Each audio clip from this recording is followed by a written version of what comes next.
Tūhia ki te rangi, tūhia ki te whenua, tūhia ki te ngākau tangata tihe mauri ora.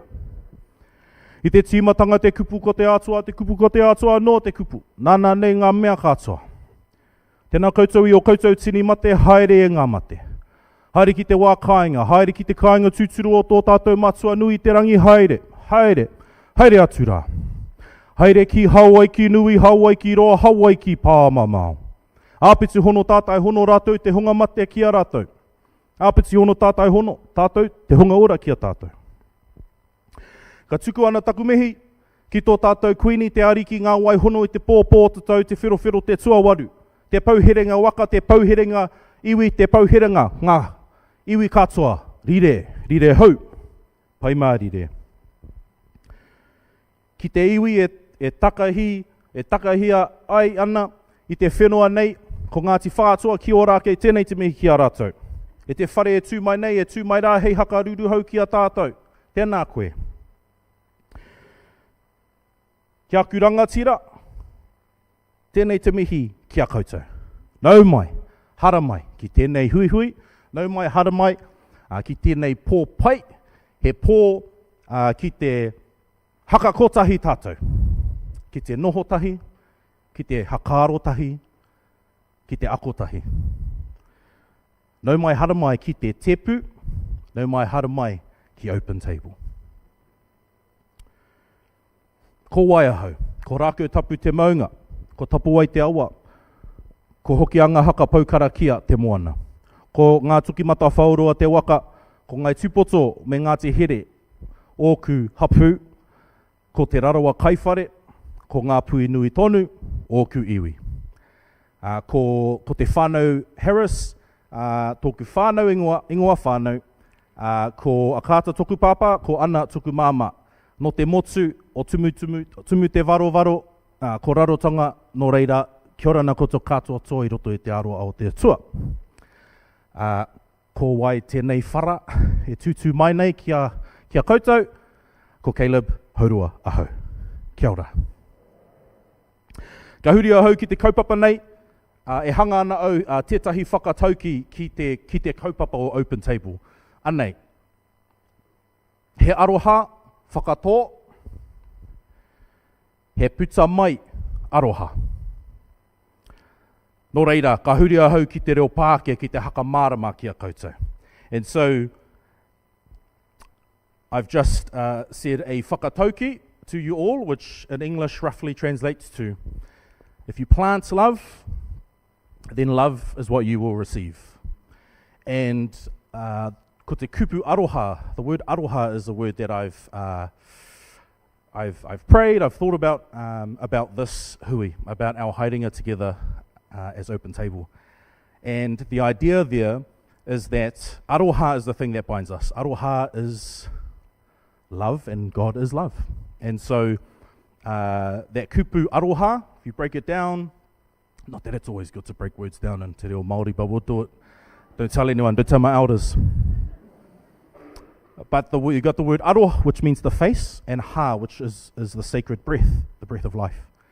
And so the idea of love, or to have aroha to each other, is to turn to each other and see the sacred breath of life. And I think the reason why aroha came to my mind about our gathering is because of the nature of our gathering. It's because of the kinds of people that I see all around me. I see people that are much like me, in that there are certain things that make us right? There's certain things, some of us, that makes us post things on Facebook. And more than a few of us have sat there while the guy at the front holds the microphone saying, shut up. And so, no mahara mai. The idea of love being the thing that binds us, to me, is really important from the outset, because a lot of us have been and are in situations where it's really hard to see love or to experience love. Some of us are kei te pai, but when it comes to loving God in an expansive way, in a way that asks more questions than has definitive answers, in a way that often gets, your uncle around the dinner table at the end of the year going, what? Love is the thing that binds us. And so, he mea Māori tērā, he tikanga Māori. It is Māori, which, by the way, Māori means normal. It is normal to let love be the main thing and the first thing.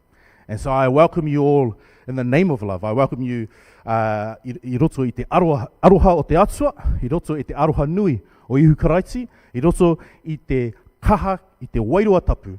I welcome you in the name of the Father, the Son, and the Holy Spirit. Nō reira, tēnā koutou, tēnā tātou katoa.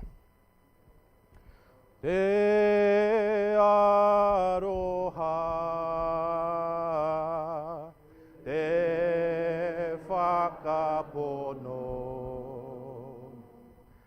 me te rangi mari e, tātou e. Nō reira, huru no te ruma, tēnā koutou, tēnā tātou katoa. Chat!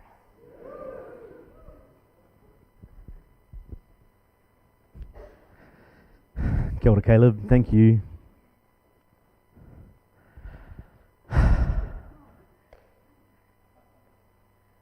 Well, here we are. Thanks. What a way to begin. This is good. If you don't know me, my name is Michael, and I'm one of the ragtag bunch that started a conversation a little while ago about how we might be able to make this happen. So it's pretty cool to be here. Maybe just take a moment if you need to.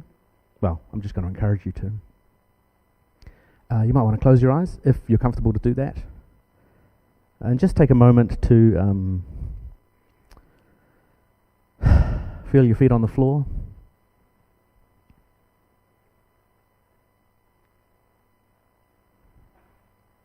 Feel the seat beneath you,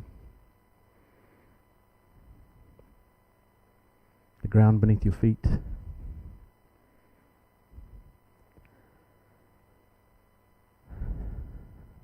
Take a deep breath in and out.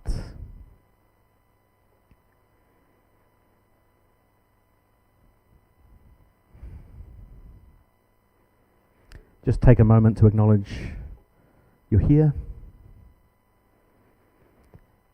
Here you are with all of yourself. The stories that wind through your journey in your life, the relationships, the experiences. Here we are.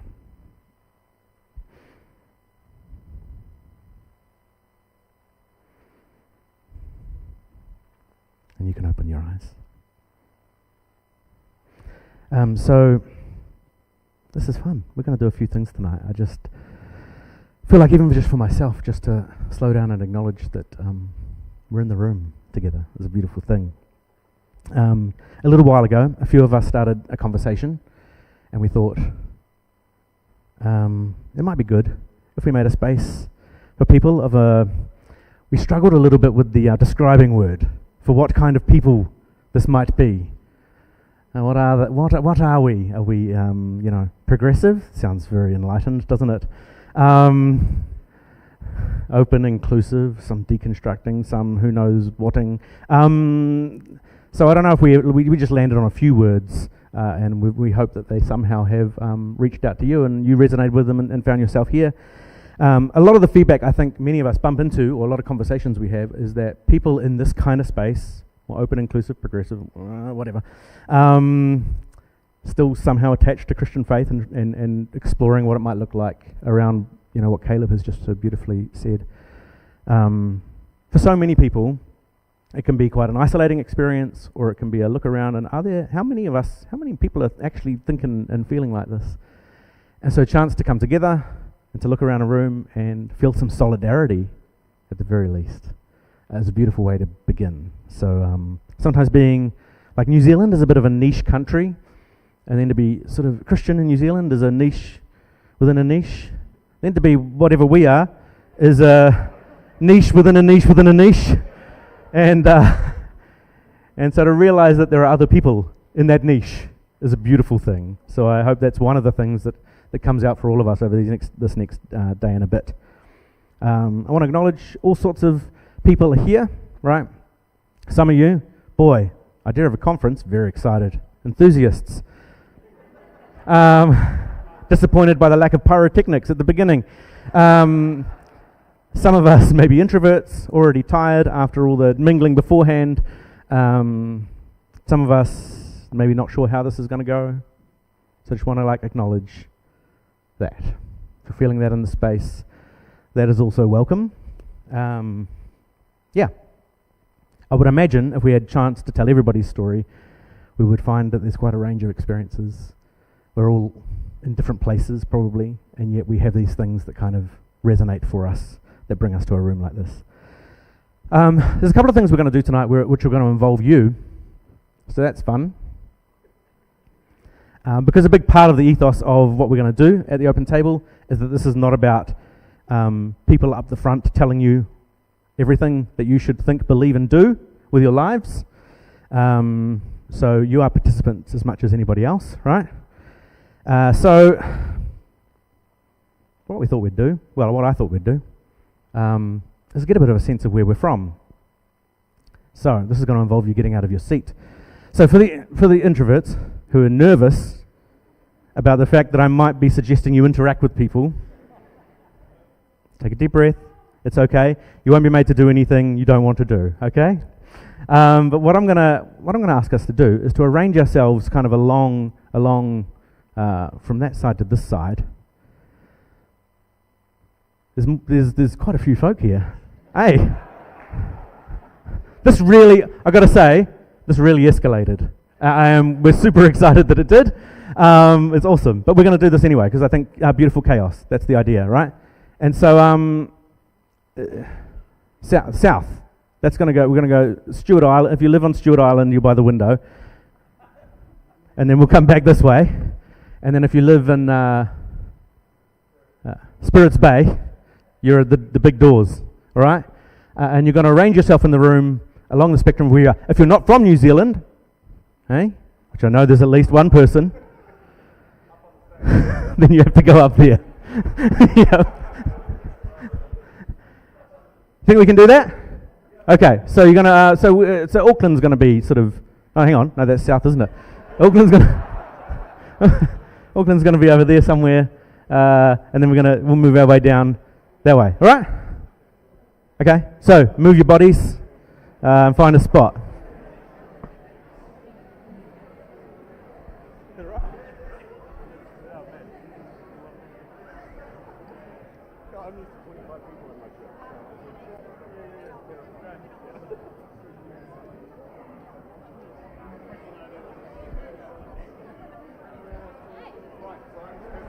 Oh, the Aucklanders are going to cause a problem, aren't they? It's going to be a log jam.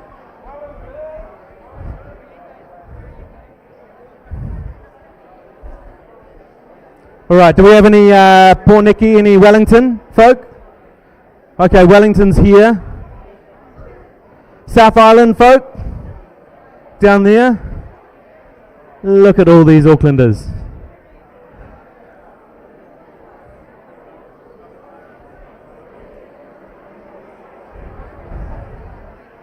Look, if you're log jammed, you'll have to improvise. Where are we here? Central North Island. Hamilton. Anyone from Hamilton?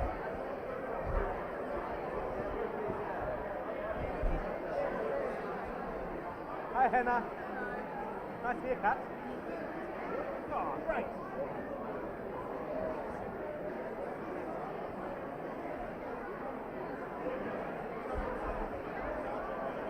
Hello. Oh. Sure.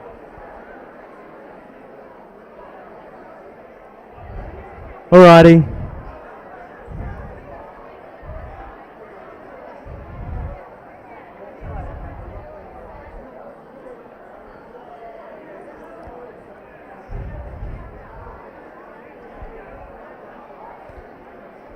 Okay, everyone. We all found a spot. At least a good enough spot. Let's listen up for a moment.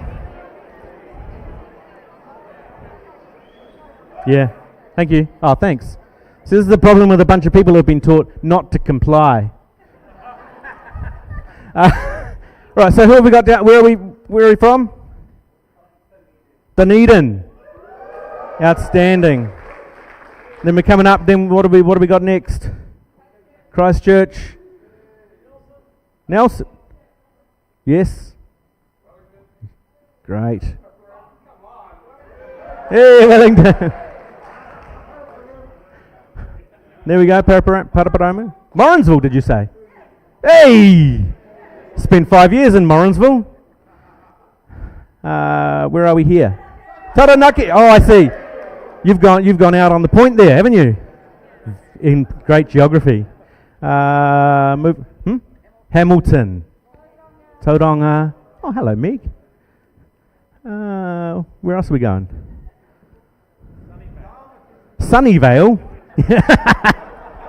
Okay, I found the Auckland group. All right. Who's Auckland over here? Hey, okay. And then South Auckland. Yeah, that's a legit distinct thing. And then we're going to go. Where are we going? Kaitaia. All right. Well, just with someone who's nearby you, and if you're comfortable, you can just talk to someone you know if that makes you feel better. And if you're daring, you can talk to someone you don't. Maybe just share one thing you're hopeful about this weekend, and then one thing you're unsure about, if there is a thing, yeah, for this weekend. All right?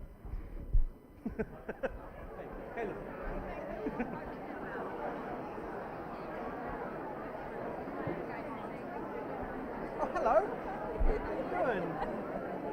This is my hopeful thing, seeing all these people that I haven't seen for ages. Excellent. It surprised me. I walked in, Stuart said, "Oh, hi, Judy." And I went, "Holy shit, I thought I would know people, but they wouldn't know me." Oh, right. There you go. You're knowing. So good to be. It's good to have a crew. Right. Figure out what I'm supposed to be talking about.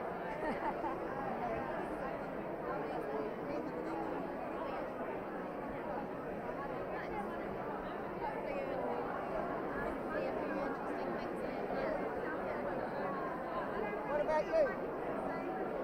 Looking forward to catching up with people that I haven't seen for ages and being amongst that What was the second question? Yeah, well, say something you're unsure about for this weekend. Okay. I'm unsure about the second question. yeah. I said if it relates.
Alrighty.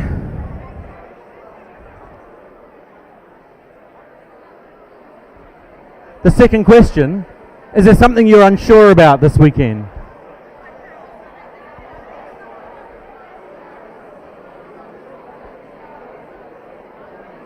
Hey Jeff, are you a UFC guy? My brother's dad. And my niece. Really? I heard that she's really lucky to be in the house. Like it's in the family, and we'll be through journeys.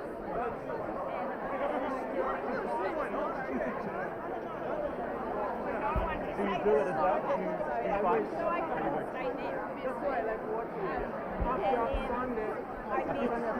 That one of my After your message about love, but at a birthday party, get it out of your system. I'll go.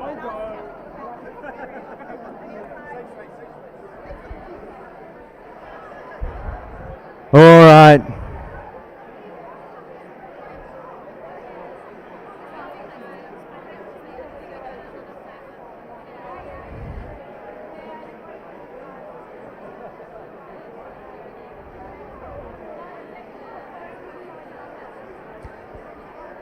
Once you've finished that chat, then you can find a seat again.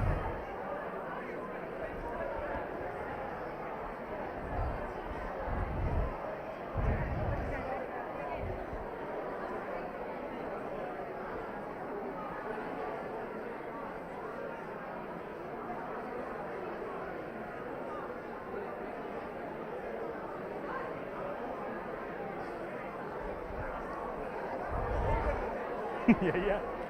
Now whatever. Dominant culture. Yeah.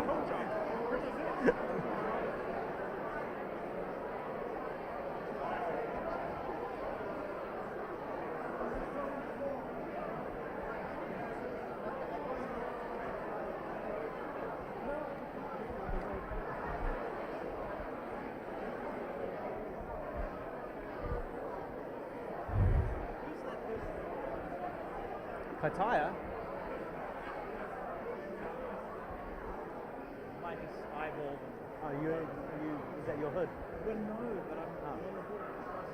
Oh.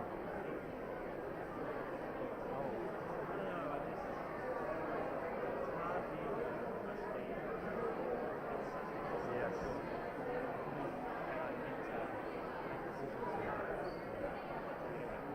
Oh, yeah, you should also.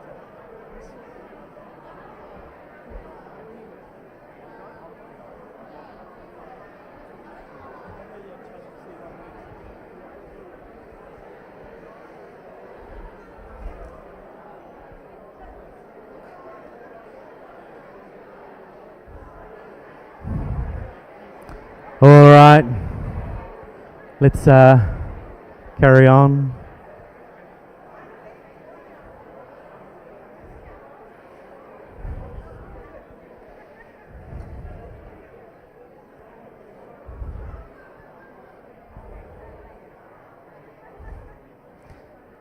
Hopefully some of you got a chance to meet somebody, maybe talk to someone you didn't come with.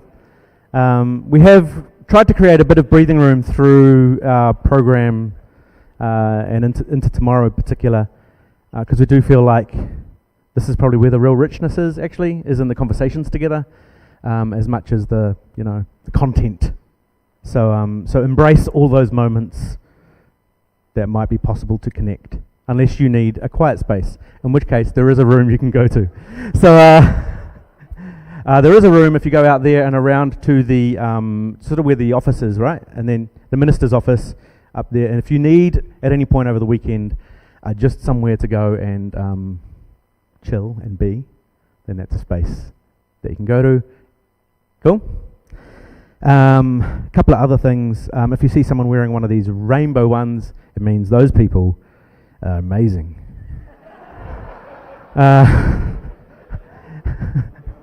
And they demand titles. No, what we've used these to symbolize is if you'd like someone to talk to about something, then there are probably lots of people here you could talk to about some stuff, but if you want to know for sure that somebody's at least kind, then one of these kind of indicates that's probably a safe person to go and have a chat to if you need to. Okay? Pardon? About finances? Oh, no. No. The miracle offering will be taken in the morning. Okay, so now I should say a couple of things about the space. Bathrooms, if you haven't found them yet, are out these doors and then around that way. If there is an emergency of some kind, fire, etc., then the meeting point is out that way and then under a tree over there. Just pick a tree. I think there is a specific tree. Follow Jeff. Yeah. I think that's all I have to say about that. We're going to have David's going to come in a moment and sing, which is going to be beautiful. Just a song as a way of kind of grounding us into this gathering as well. You notice we haven't entered into a powerful time of worship, and one of the reasons for that is we just know that for some people that's a tricky space. So we thought, at least this time around, let's leave that and find some other ways to be together. There's a couple of other things I suppose I've already alluded to about our time together. This is not meant to be slick. If you might have picked that up, right? It's not. This is not. This is about being in community together in whatever way makes sense for us this weekend. This is not about gurus flying in to give us the wisdom from America. Although, love our family there.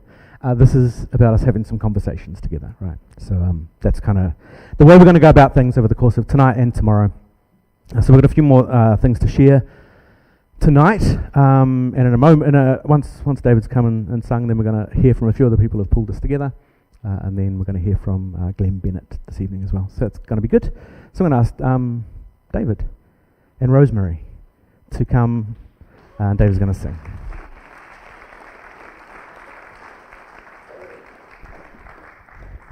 Yay, so this is Open Table, and the song is called Crowded Table. So hopefully the words have some relevance.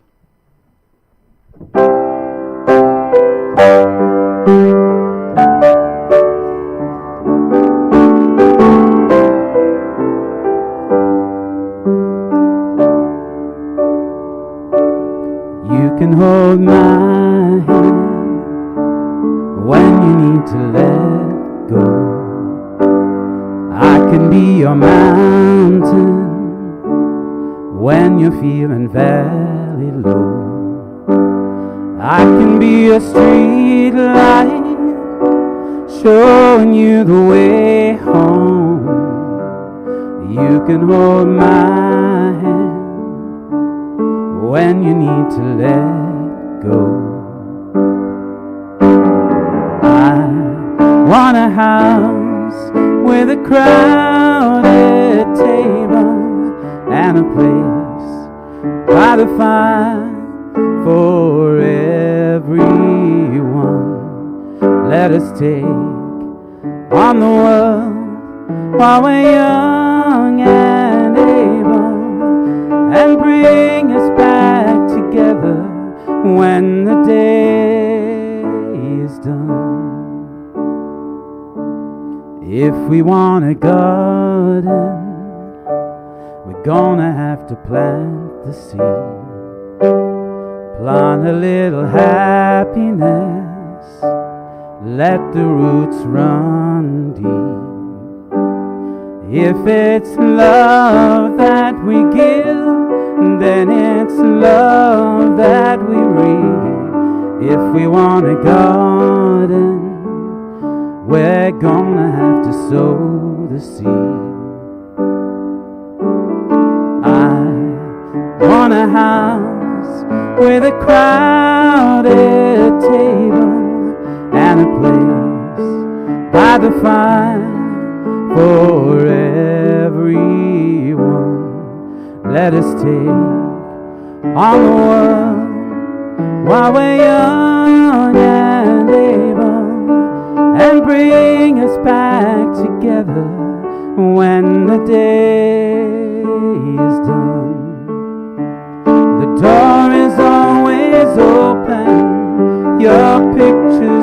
my wall. Everyone's a little broken, and everyone belongs. Yeah, everyone belongs. I want a house with a crowded table and a place by the fire for everyone. Let us take on the world while we're young and able, and bring us back together when the day is done. And bring us back together when the day is done.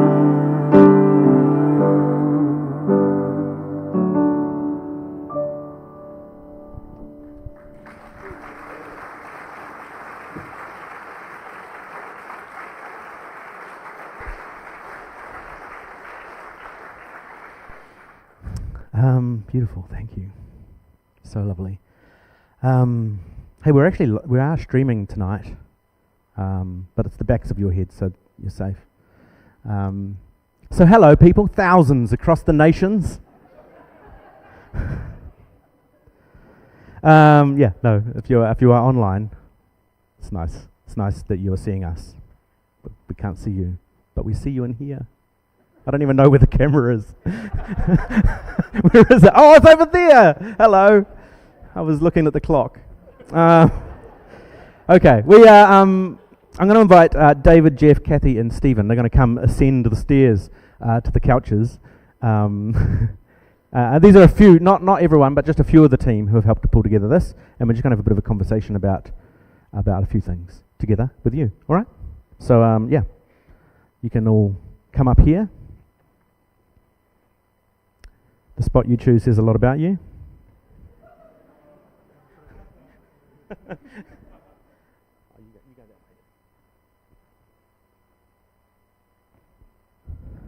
It's cozy. So yes, Kathy, Stephen, David, Jeff, that's who these people are. Michael, you. Thought we'd just begin with why you got involved in bringing this together. So why don't we start, Kathy? No, it's Kathy. Huh? You think Stephen? I think we're going to do a lot of deferring to one another this weekend. I think me. Kia ora, everyone. Why did I do this? It was so Kathy and I do a podcast together. Actually, I should say I was just up here a couple of weeks ago for Sashi Pereira's shows. That she's a comedian, and she mocked mercilessly white guys with podcasts. And fair enough. Deservedly so. Fair enough. But that is the reason that we kind of connected with our podcast with some other podcasters like Michael and Andy, and really and thought, what would it be like to meet the people who listen to us? I have no idea if any of you do listen to us, but then I went to the States to a conference gathering called Theology Beer Camp, which is a great name, right? And it was theology and beer, and a whole bunch of people talking theology from a more whatever we are perspective, and it was great, but it was all talking heads right from the front, and hardly any. No, ironically, that's all we've done so far. So sorry, but the idea is to get together and let's talk. And let's explore what this looks like. And so we started dreaming. I think we said it on when we were talking to Andy on Down to Earth Conversations. What would this be like? And then someone heard that and thought, let's do it. Oh. So when Stephen went to this Theology Beer Camp, I had such FOMO. I really wanted to go the following year. But the timing and the cost, it just didn't work out. And so that is when Stephen and I started dreaming, could we do something in New Zealand? Could we provide a space where we could bring people together who feel like us, and could we connect them? And so we did start to dream. And then we told our dream to Andy Dixon. And if it had just stayed with us, it would have stayed a dream. A great dream, a great idea. But David, when you came on board, you brought your energy and you propelled us forward. He brought a skill set and his time, and he helped us put feet on our dream. And we're so grateful for that. And even that in itself says something about what it means to collaborate together. And we bring our gifts and what we can do together. And I think for me, what I've loved is that we've been able to feel less alone in our thinking together. You know, as I've listened to these guys tell their thoughts and their reflections, I have felt really affirmed that they're saying things that I have been thinking for years. And there's something about that when you have that feeling. And I think what I hope for is that you get to feel something of that lightness when you hear other people thinking like you. And so I just want to say, it just feels surreal to think that we're here. To think that something that we daydreamed about is actually here. And I just want to say thank you to you guys, because you're daydreaming with us. Thanks. I'm David. Thanks for trusting us enough to sign up and come to something like this. I was on the way to Europe about a dozen years ago, and I thought, oh, it's a bit boring going to Europe. What can I do on the way? And I saw Wild Goose Festival.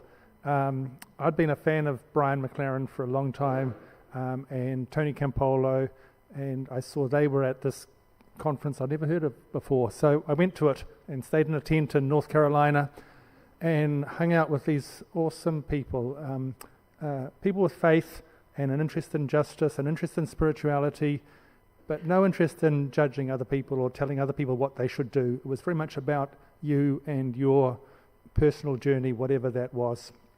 So I came back to New Zealand and thought, we need that in New Zealand. And I talked to a couple of people and kind of nothing happened. I went back to Wild Goose a couple more times over the next years, once with my wife Margaret, once with our son Luke, and each time came back and thought, I would love this to happen in New Zealand. And nothing happened. And then late last year, I was listening to a podcast.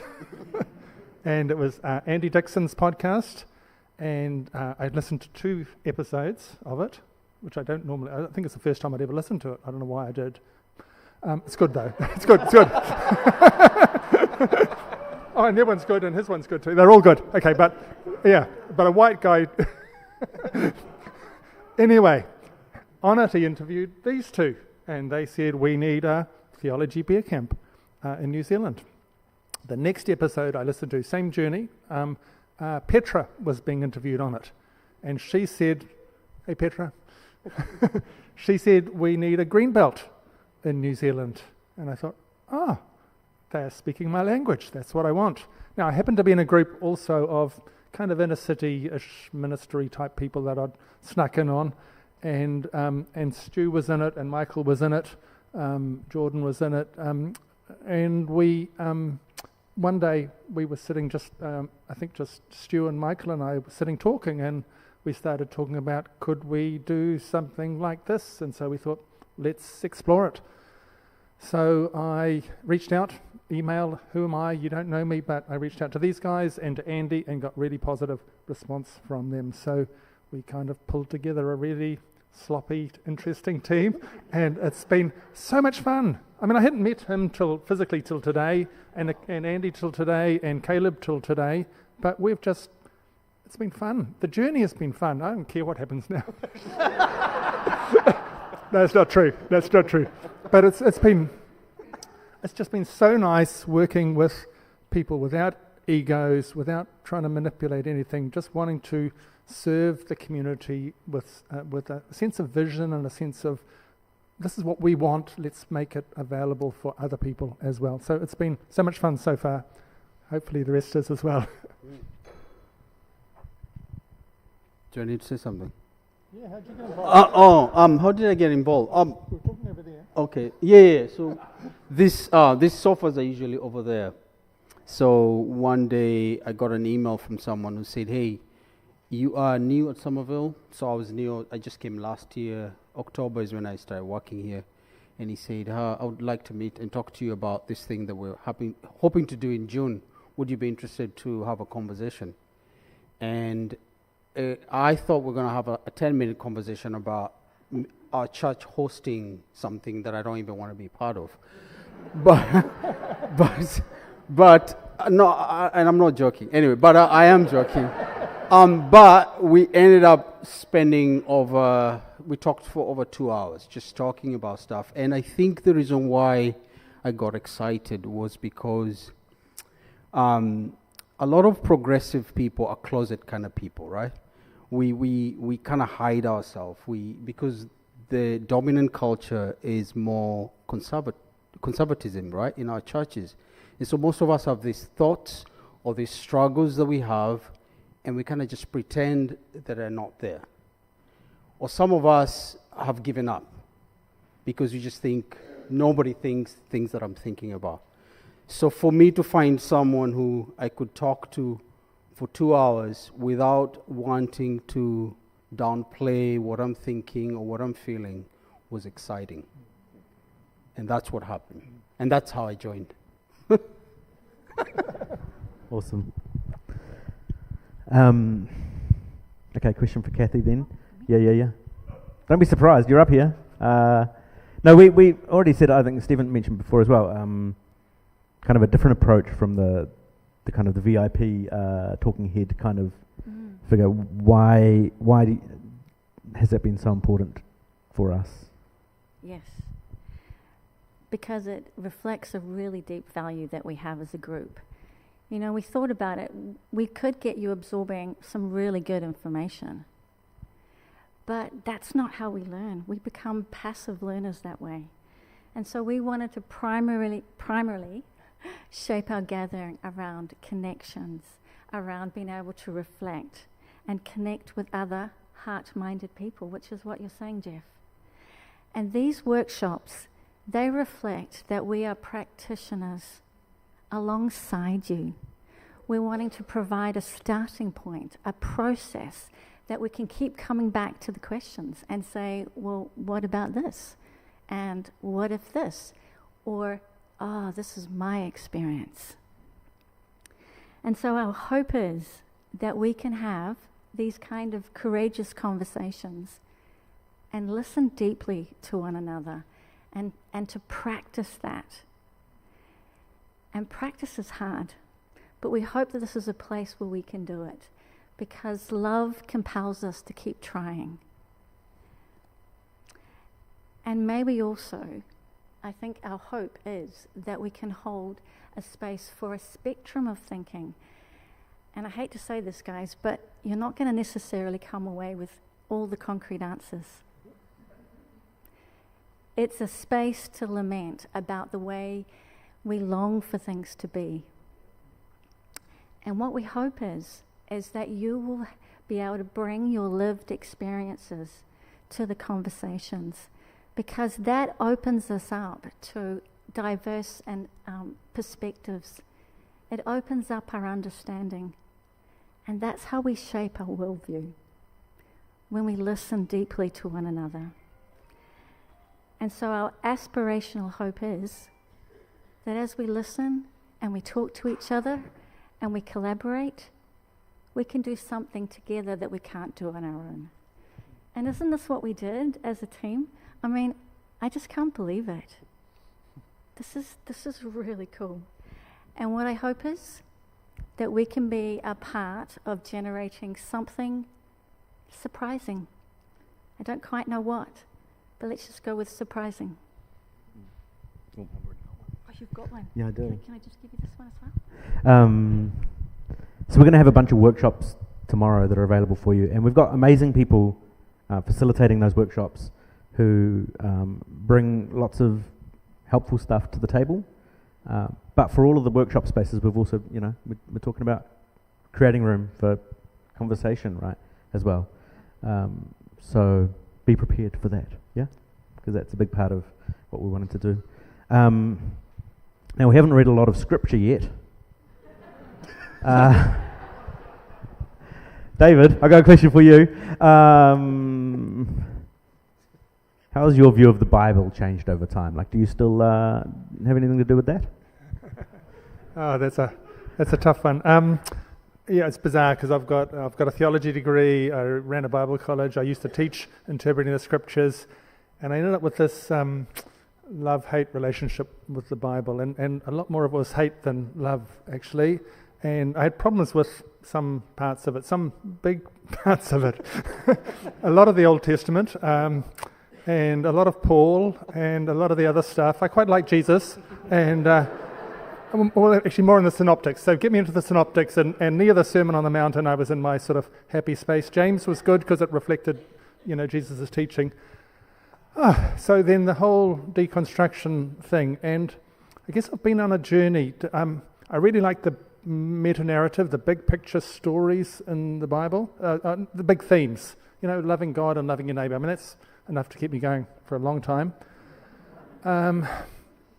I like what Dale Martin says. He says something along the lines of that the words of the Bible become scripture or relevant truth to us when it's read by people in faith, in community, and in a particular context, led by the Holy Spirit.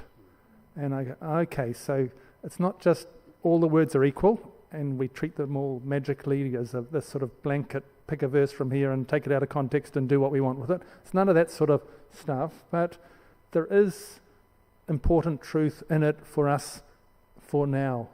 And so I also enjoy actually looking at why the heck did they write the way they did? Why did the authors of Matthew and Luke take bits of Mark and change them?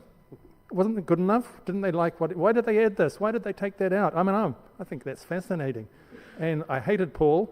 And then I quite like the idea that some of the books were most probably written by Paul, and some possibly weren't, and some probably weren't. And there's a progression in that away from something to something that I don't like so much. So sorry. But I would say I've got a high view of Scripture now because I respect it for what it actually is, rather than some magical formula that people have made it out to be. So I do try and engage with it carefully. Awesome, thank you. Jeff, we think about the kind of progressive tribe, so to speak. If that's, I think we can call ourselves that after at least an hour. Oh no.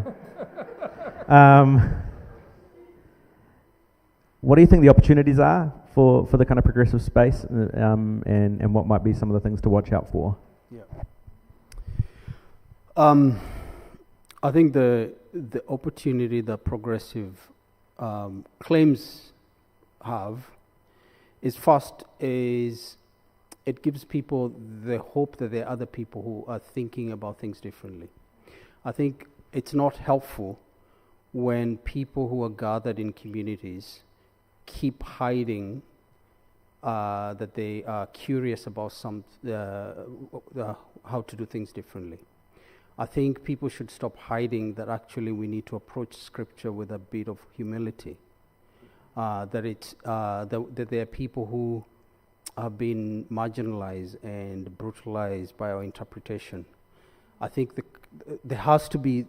That's the thing about progressive kind of claim that if we say that, and I don't think we need to be afraid to say that. Because when we say that, then we start to give people hope that actually there are people who are thinking about things differently. That actually the gospel has been hijacked by people who have a different end in mind. And it's important for us to kind of reclaim that. So for instance, I know that we struggle with Paul, but I think he also was hijacked to kind of tell a different story about a different, to kind of lead us to a particular place. But I think it's important for us to. So that's the first thing that I like about progressive. claim, that if we say that, then we need to have the courage to actually step out and say, this is who I am, and this is how I see Scripture, and I don't know everything, and that's okay, and be courageous to say that. I think the danger of progressive kind of claims is that my experience has been that for the most part, it's always about intellectualism. It's an exercise to just be smart about everything, and it's disconnected from the heart. And I think my suspicion is because a lot of progressive Christians are becoming the very thing they're fighting, because that's the only example that they have, the example of fighting for their positions. And I think probably that's the reason, that's the danger, that you're looking for a long time, the thing that you don't want to become, and then you end up moving towards that. I think probably it'll be good for progressive Christians to start to kind of, and things like this, where we come together and say, we're not here to kind of prove a point. We're here to actually build community.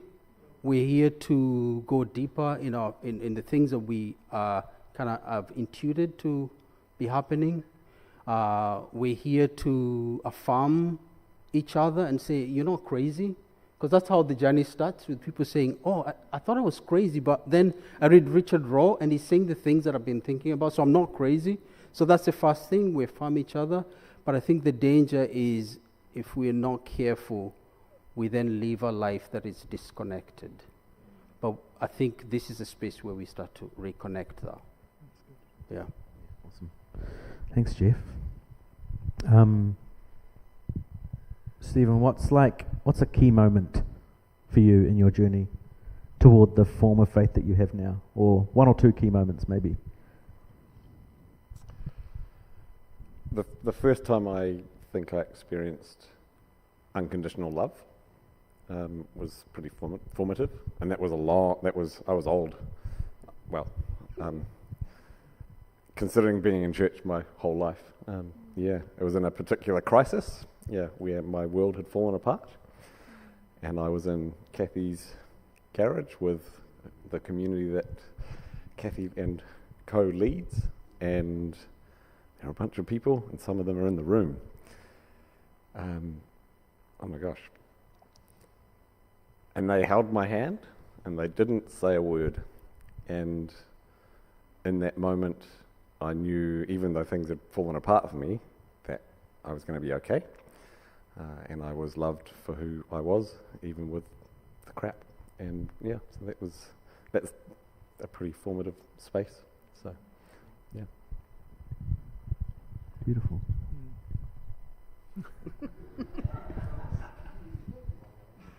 Yeah. Yeah. I've got another. No, you. We've got to do it now. You know, there's a question. Yeah. No. I feel like it's important. Yeah. One of the questions we had was even some feedback quite early on when we started putting the word out that this was something we were going to do, was the number of dude bros that were involved in pulling this together. No. You know, like the diversity of the group of us who initially came together to help make this happen. So, yeah. I've got the answer for that. Yeah, good. Yeah. What you're gonna do is defend us and say, in particular, straight white men with podcasts, it's finally time for their voices to be heard, right?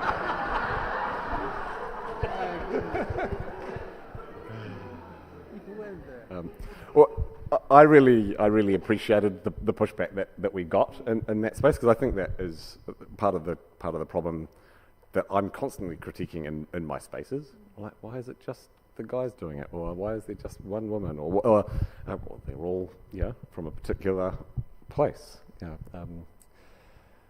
People look like me, and so we do want to acknowledge and own that. But you've kind of heard some of the story, you have kind of heard the story of how we got together with a dream that we thought, who knows if it's going to even happen. And so there was effort to bring other people on, and which did happen a little bit, but we still recognise it's a gap. And so we'll own that. And part of this, maybe there'll be others who are keen to help us shape it, because it's still something that needs to be less of me. And so thank you for the pushback and that we received about that. It's really important to acknowledge, and we want to continue to shape it to represent the diversity that is in the room and beyond. Right, it's still a pretty white room, and there's reasons for that, and so we can do better. So yeah. Thanks. All right, Kathy, maybe we'll finish with you. What's a moment from your journey? Huh? No, I said your name. Yeah, finish with you. You're right? Kathy. No, we're gonna. You're still Kathy. I think. Yeah. We'll finish with you now.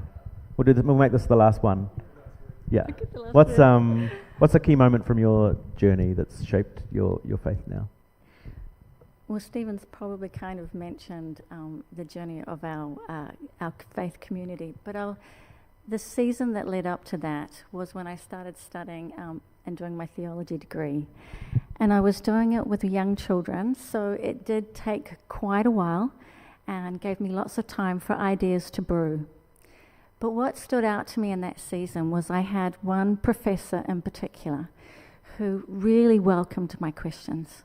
And so after each class, I would continue talking to him about that and the implications of these ideas and what we could do with them. And I just wanted to say that felt like I was home. A space where I could be myself and bring my full self. And what that change was that I couldn't go back to just doing church the way it was. I couldn't undo that way where questions were welcomed. And so that sent me and a few friends on a journey to explore how could we do church differently?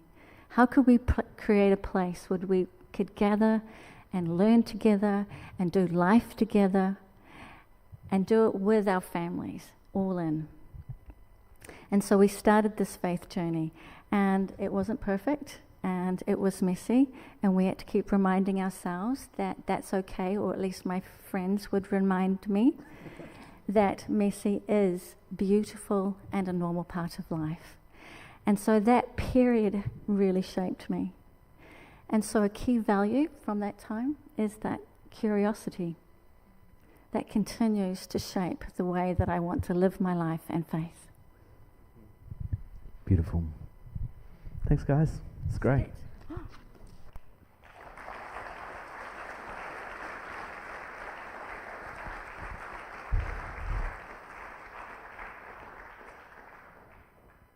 So in a few minutes, Glenn's going to come and share a few thoughts with us as well tonight. But before that, we thought it'd be good to get you out of your seat again. All right? So we're going to do one more thing together. Okay? This time it's quadrants. Or quintrants. What's the word for 5? Something like that. Okay. This is the question for you, okay? You ready? You listening? Doesn't matter if you're not. Which of these has been most influential? This is going to be a toughie for some people to choose. Which of these has been most influential in shaping your faith journey toward inclusive, progressive, fill in the blank, faith, whatever that space you're in now? Which of these has been most influential? Is it social justice questions and issues? If it is, you're going to be here. Yeah? Got me? Intellectual questions, like questions about belief. You're going to be over here? Yeah? Spiritual experience of some kind, however you define that.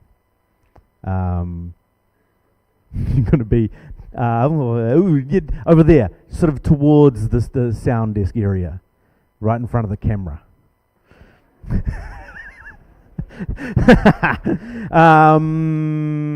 Some kind of personal, like life disruption, and you don't have to share what that was. But if you've had, if it was some kind of life disruption that really disrupted your faith, and that was the most influential thing, kind of over that way, and something else entirely, you can go in the middle. You got me? So what did we say? This was social justice. Yeah. like beliefs, questions, intellectual stuff here. Experience over there. Some kind of life disruption over there. And something else. Other in the middle. Good? And move there.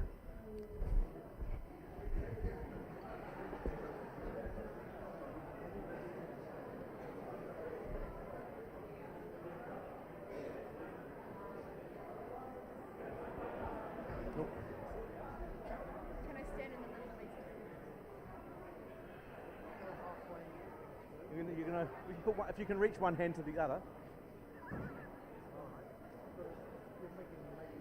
I'm sorry.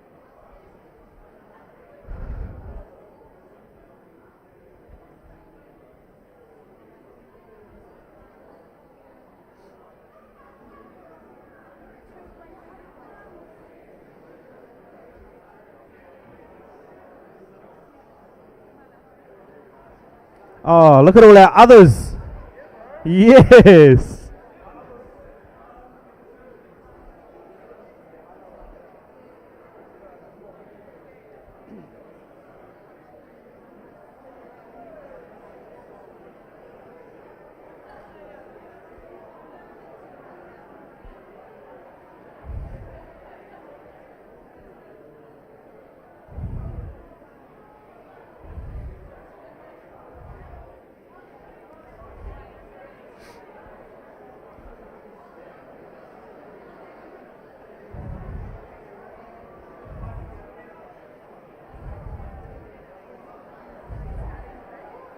Alrighty, you got yourself into a spot by the looks.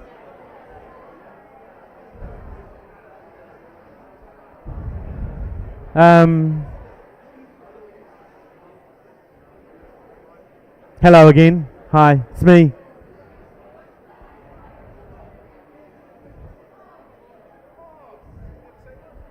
Same one. Great. So we've got our others here. Yes. My guess would be that there's a bit of overlap for some of you, right? So in having to choose one, that can be quite difficult because often one thing bleeds into another and bleeds into another, right? But I think it is like really helpful just to like look around the room and see the way in which we're spread out and the range of journeys and stories and experiences that have led us to a room together, right? And how much overlap there is in this room, but also how much the individuality of those stories and experiences and journeys has also played a part in kind of arriving here, which is a beautiful kind of thing. Does anyone in the other category want to say what the other was? You and Kev? Yeah, that's our dad. Your dad's. Awesome.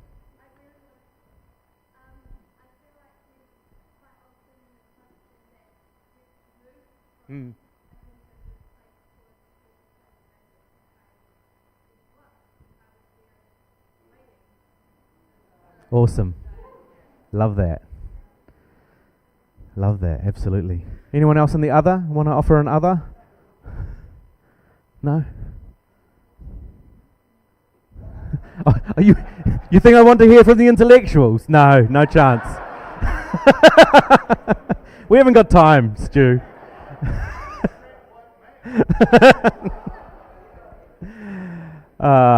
I think, it's just great in this moment, right? To acknowledge the diversity in the room, even as much as there is similarity. And over the course of tonight and tomorrow, to hold space for that, for those different journeys, those different stories, those different experiences. To find people and chat and share and hear and listen.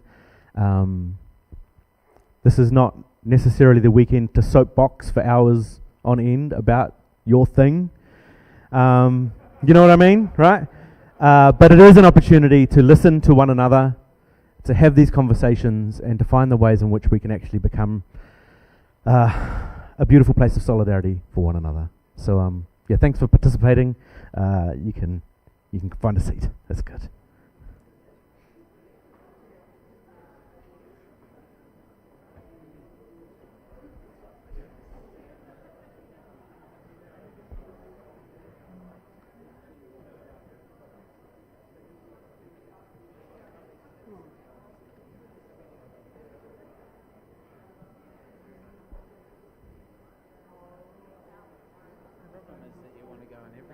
know.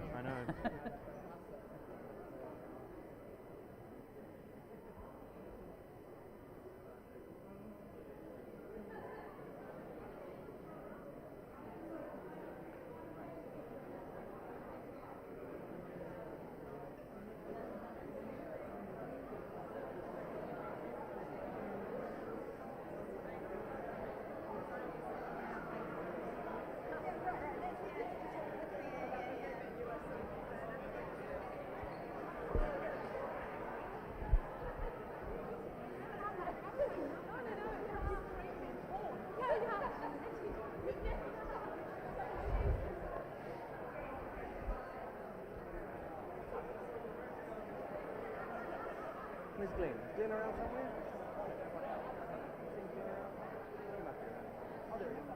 Brilliant. All right, grab a seat.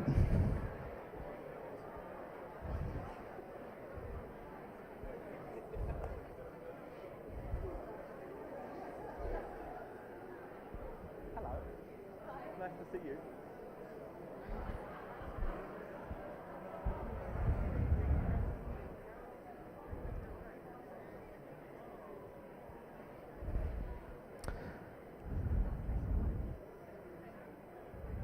Alrighty.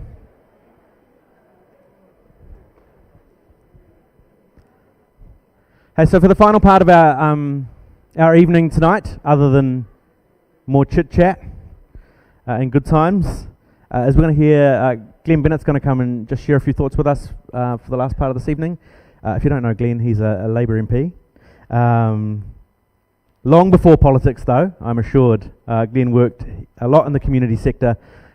Youth work, social enterprise, a whole bunch of really good stuff, and really cares about how we ground our lives and our faith in real world justice. So it's great to have Glenn here to come and share a bit with us.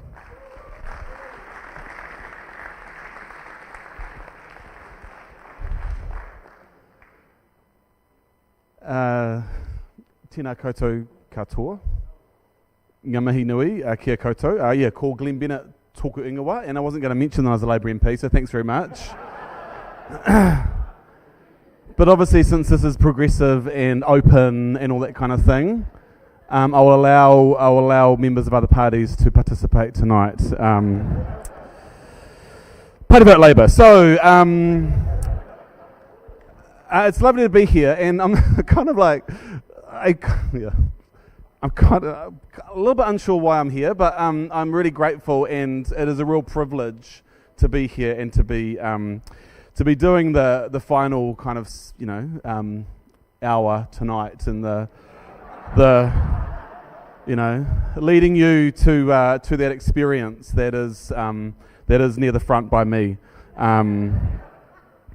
Because I've got a campaign to run this year, so I need some money. So you'll be throwing money for the Lord, but it might go to some other things. Anyway, but my at the top of my notes it says, "Don't be funny. Try not to be funny." And I always get nervous and I say really dumb things. So I'd like to apologise now if I do offend anybody.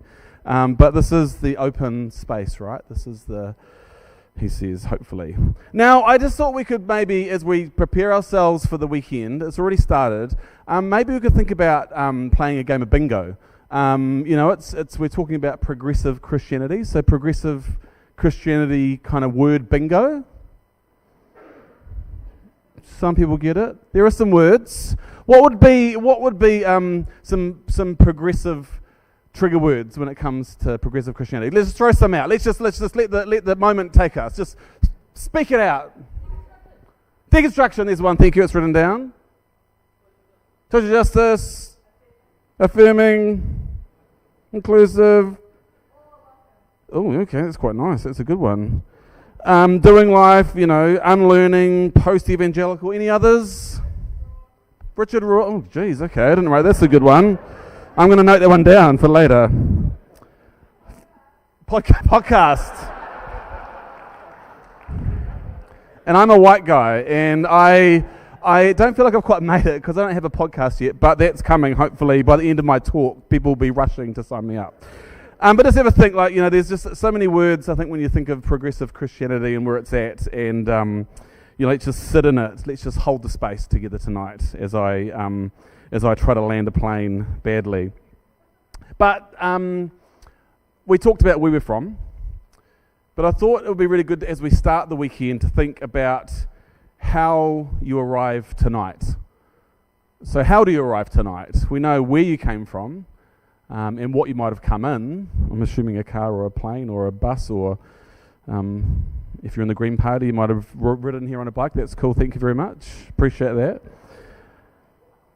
Yeah, sorry. But I just thought I'm going to read out some words, and as I read out the word, just sort of sit with those words, and if the word resonates with you, because that's the bingo there, if a word resonates with you, just hold on to it. But then I also want you to do is to stand up. Now, when I say stand up, it doesn't mean you have to stand up when the word's read out. Just as you sit there pondering, just hold on to that word, and when you're ready, stand up. And once we've finished, we're just going to have a look around the room. So that's really easy and simple. That makes sense. So how did you arrive today? I'm going to read some words. Just sit with it, and when that word speaks out to you or you think about it, just stand up when you're ready. So people don't have to know which word it was. That's what I'm trying to do. So how do you arrive tonight? Deconstructing, cautious, pumped, feel ripped off, grateful, open, questioning, afraid, holy, excited, judgy, flat, at peace, empty, full, scared, hopeful, dealing with your prejudices, cynical, given up, last chance, bruised, undeserving, contemplative, optimistic, unlearning, dreading coming into a church building,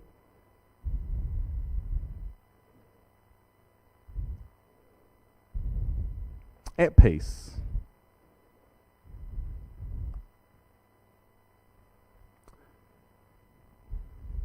So just have a look around the room. Some are standing, some aren't. There's no rule, doesn't mean anything. But every single one of these experiences are okay today and tomorrow. In fact, they should be every day. Every one of these experiences belongs here. You do not have to arrive with certainty. You just have to arrive. You can sit, you can stay standing, do whatever. And for me, there's a quote I read a number of years ago, and it's by a prophet, one of the great church leaders, a saint, I believe, Eddie Izzard. If you know Eddie Izzard, yeah, or Susie Izzard, depending for them. But it is. It's to me, it's a great quote of the. It should be a great quote of the church. And Eddie Izzard said, "Be brave and curious, not fearful and afraid." Be brave and curious, not fearful and afraid. And I sit with that all the time because I kind of think, and I'll tell you a bit about myself, and I'm sounding preachy already, I apologise, but it is, how do we, as people of faith or people who are figuring out what faith might be, how do we be brave and curious? Because for me, in my upbringing, it was all about fear, and it was all about being afraid. And the God that I grew up with had a big, massive stick, and I was never enough. and that really sucked. But I tried to be a really good Christian, and I was a pretty good Christian for my age. I won a few awards. I got a good few Bible quotes at Sunday school. But I just look back, and I do actually, one of the phrases for me is just, I still feel a bit ripped off, to be really frank, about my upbringing. And who am I? I'm Glenn. I'm married to a man. And I know, stop it. Just making sure. And I grew up in the Salvation Army. And guess what, Colin? 40 years. 40 years next month. It is 40 years since homosexual law reform. So, thank you very much. I take all credit. I was 10, and I grew up in the Salvation Army. And those who don't know the backstory of the Salvation Army, they do some quite cool stuff, eh? And there's some people here, so it'll be a bit nice. But they do some really cool stuff. They do some really dumb stuff as well. And one really dumb thing they did was lead the charge, and they ran a campaign against homosexual law reform. They ended up, it looked like I don't want to say what it looked like, but on the steps of Parliament with tens of thousands, evidently, of petitions signed against, because this is going to be the end of society. If the gays are allowed to be gays and actually love who they love, then the world is going to explode and end, and it's all over, and we've lost the battle. So I grew up in that, when I wasn't enough, and I was afraid, and I was fearful. Because I remember going to church, so we lived in Auckland at the time, and Auckland Congress Hall, which is such a cool name for a church, was down on, Major Drive? And you go to the Citadel, and in the Citadel on a Sunday morning, there were these really cool people outside. They had these placards, and they had like glitter, and they had like pom-poms, and they were doing cool stuff, but they were actually protesting against us, because we even didn't like them, but they were kind of fun. And I always kind of thought, I didn't quite know at that stage what was going on, but they were cool. I learned later they were really cool, and so I joined them. And I handed in my membership to the Salvation Army and joined the gay brigade. But no, I'm being silly again. Don't make jokes. But I just think about, and I guess what this weekend, what it's about, it's around that.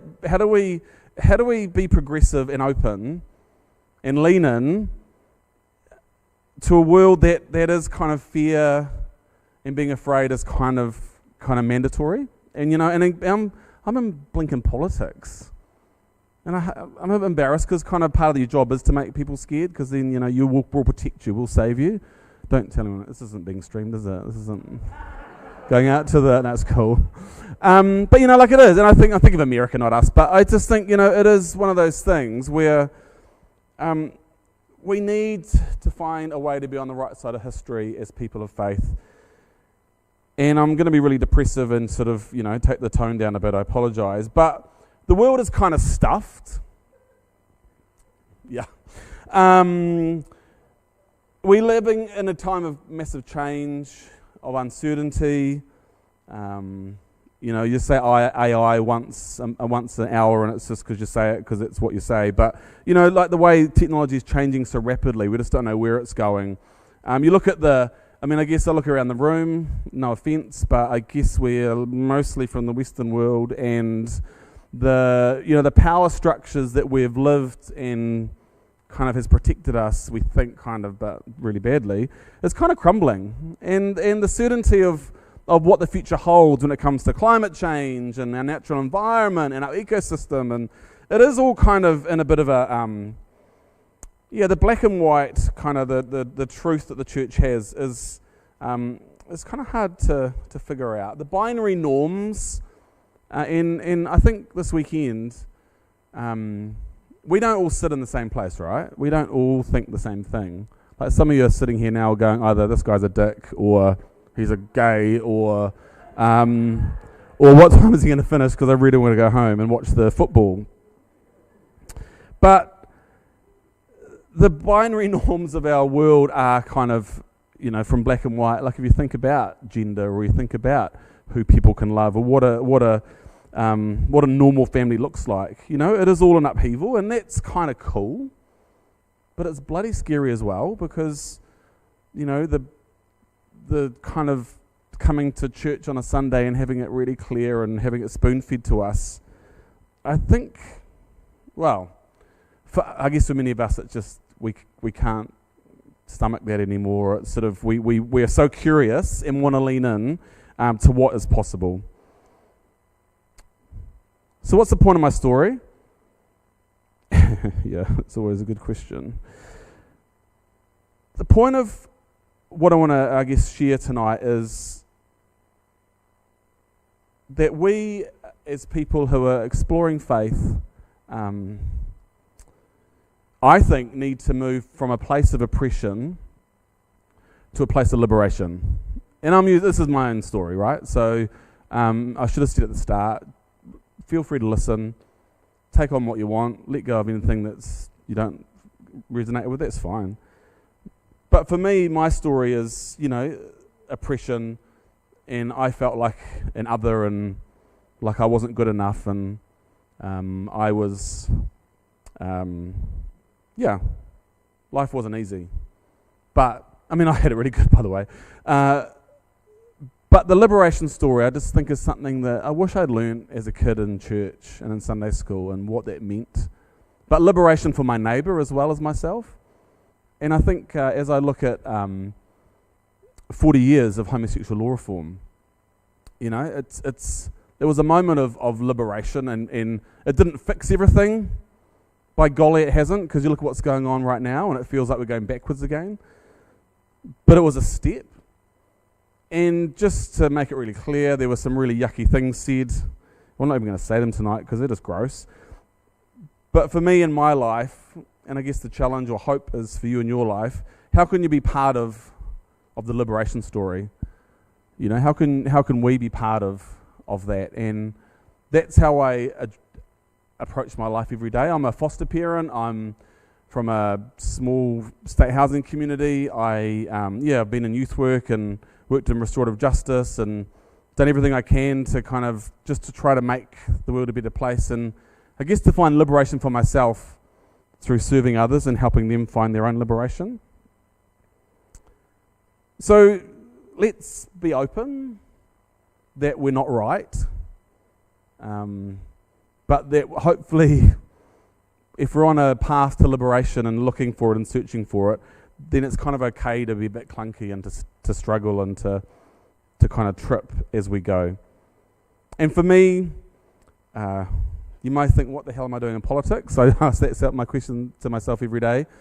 But it is around the liberation story, and it is around how can I be even a small part of influencing. You know, you want to change everything, you want to fix housing and homelessness and poverty and, you know, make sure the climate's sorted and all that kind of thing. But sometimes it's the baby steps of how do you actually just influence a small decision in your caucus or in your workplace or in your team. And I just want to close with the idea of the church. These are stories that I often hear, but I don't feel like often I kind of experience it in real life. And it talks about, you know, from death to new life. But then you've got to fit into a box and do what you know, and you can't be that kind of new life. You've got to be just the new life that we say that you know, come on a Sunday morning, do whatever you want to do. Well, no, whatever you shouldn't do. And the oppression to liberation, or from the rejection to inclusion, or from hate to love. And I just don't think I'm there yet. And I find it hard because, I'm really good at loving the people I want to love and struggling to love the people I don't want to love because they're bloody annoying. And, you know, I want to be really inclusive, but there's a certain kind of people, political parties included, you know, there's certain kind of people that I do kind of want to reject, or, you know, like, let's talk about Brian Tamaki, eh? I know he's watching.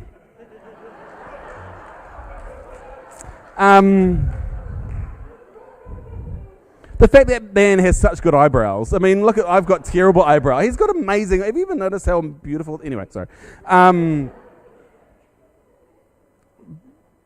But, you know, we're right, he's wrong, right? But I kind of, well, I hope so. But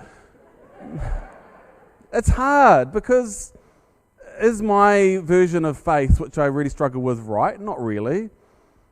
But I think it is that kind of, you know, progressive bingo. It's the journey, and it's kind of stammering and walking along, trying to figure it out. And I think that's all we can ask for. There was a piece called The Postures of Religion, which I remember about 15 years ago was really popular. Did anyone do The Postures of Religion? It's okay. I could do them for you, but I won't.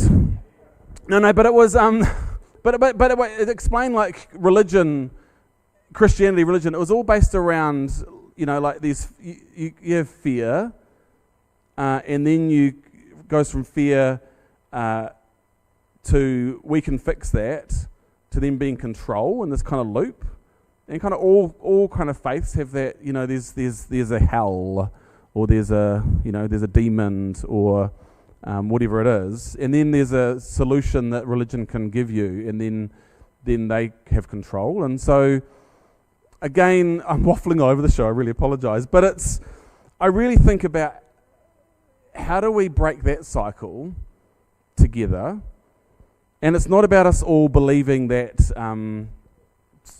See, I can't even do a Bible verse. I'm so useless at it. Like 2 Thessalonians, chapter 7, verse 9.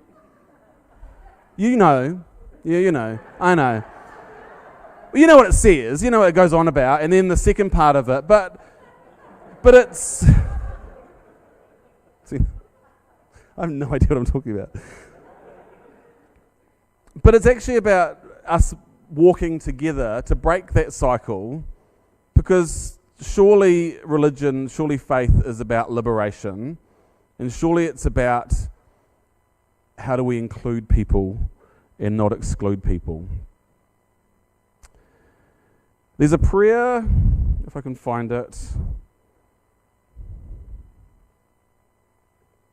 that says, Grandmother God, often your church is known by who it excludes, who it erases, who it others, rather than who it welcomes and affirms. Transform your people to be ones known by radical love and inclusion. And surely that's where we want to be. And if you're a conservative, if you're a liberal, if you're a progressive, if you're something else, surely that last part around love and inclusion surely has got to be where we're trying to get to. And so, I don't really know, is my big sum up. I know you're going to run down shortly and try to touch me, that's cool. But I don't really know, but I know that not knowing is the most healthy place to be, because the people who know the answer, sometimes I get really cynical and skeptical and think, you know, it's all about that fear and, you know, creating an answer and then creating control. So you may have picked something amazing up from me tonight, and thank you very much if you have. You may not have and be voting National, that is fine.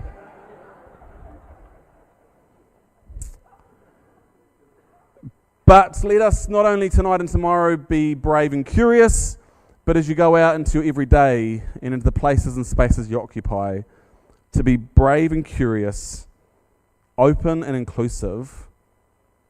Because what is the harm? You know, what is the harm? What is the harm of the fact I have a husband? You're welcome to talk to me later. And the other one, I mean, I was thinking actually about, is at the moment the definition of a woman bill.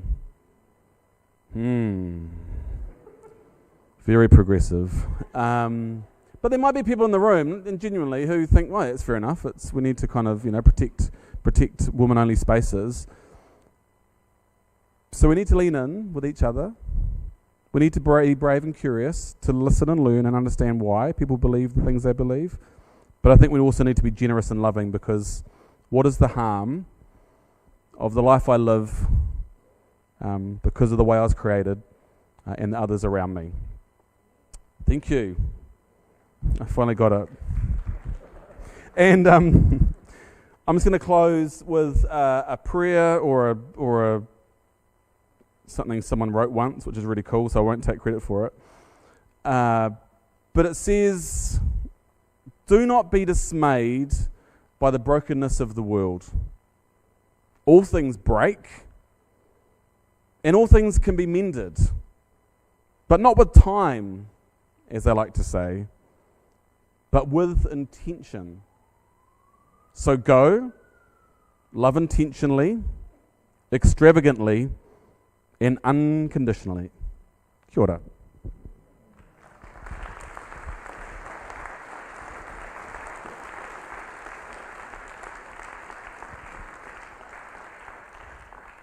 Thanks, Glenn.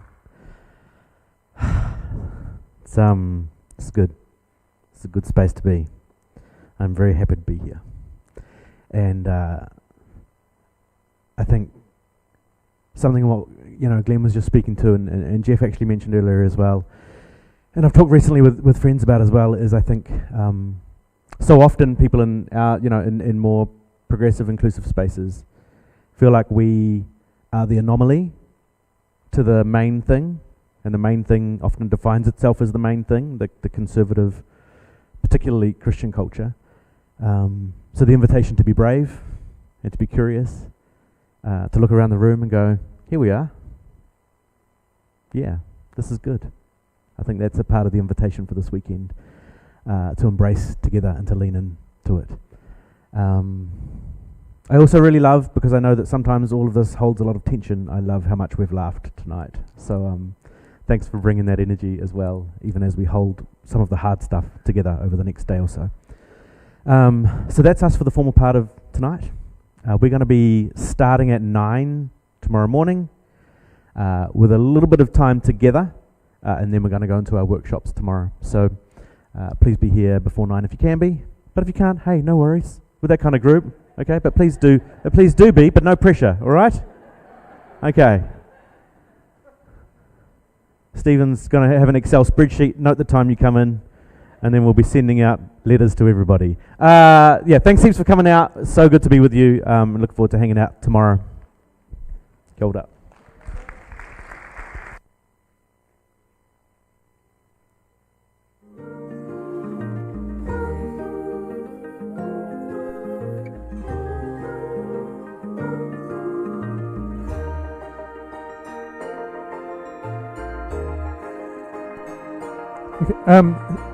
If anyone finds a phone, there was a phone left in the toilets, I think, and it's not there now. So if you found the phone, bring it up here. Thanks.